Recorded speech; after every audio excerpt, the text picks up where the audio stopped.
আসসালামু আলাইকুম। সবাই কেমন আছেন?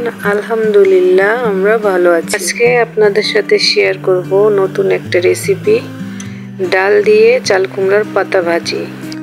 এই যে চলে আসলাম ছাদে, এখন চাল কুমড়ার গাছ থেকে যে পাতা তুলে নিচ্ছি। আমার গাছে মাশাআল্লাহ অনেক সুন্দর পাতা হয়েছে। পাতাগুলো সুন্দরভাবে পানিতে ধুয়ে নিব। আস্তে আস্তে করে সবগুলো পাতা একে একে ধুয়ে নিতে হবে। এই যে চাল আর ডাল 6 ঘন্টা আমি ভিজিয়ে রেখেছিলাম। এখন ডাল আর চাল একসাথে মিক্সড করে ব্লেন্ডার করে নিব। এভাবে এই যে সুন্দর করে মিক্সড করে নিলাম চাল ডাল একসাথে।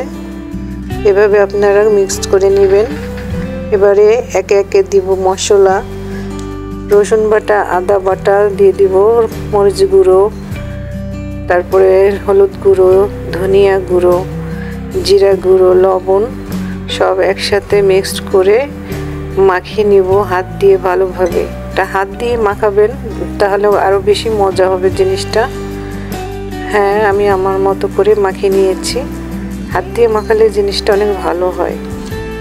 এবার সুন্দরভাবে পাতার মধ্যে ডালটা মাখিয়ে নিব। প্রথমে একটা পাতার উপর মাখিয়ে নিয়েছি, তারপর আর একটা পাতা দিয়ে সুন্দরভাবে ডালটা মাখিয়ে নিতে হবে। এভাবে বানালে খেতে অনেকই মজা হয়। এখনও চাল কুমড়ার সিজন, আপনারা বানাবেন। আমাদের বাচ্চারা খুবই পছন্দ করে, সেজন্য আমি এই সিজনে সবসময় এটা বানিয়ে থাকি। পাতা ভাজা বলতে অনেকই টেস্টি, খেয়ে দেখবেন আপনারা, আর আমাকে কমেন্ট করে জানাবেন বন্ধুরা কেমন হয়েছে। এবার দেখেন কি সুন্দর করে একে একে সব পাতা ডাল দিয়ে মাখিয়ে নিচ্ছি। এভাবে যে সবগুলো পাতা একে একে মাখিয়ে নিলাম। প্যানে সয়াবিন তেল দিয়ে দিব। একে একে পাতাগুলো ছেড়ে দিব তেলে। হালকা আঁচে সুন্দরভাবে আস্তে আস্তে করে পাতাগুলো ভেজে নিতে হবে। এভাবেই এক একে করে সব পাতা ভেজে নিলাম। মাশাআল্লাহ, দেখতে কত সুন্দর হয়েছে। আপনারা অবশ্যই খাবেন, অনেক টেস্টি।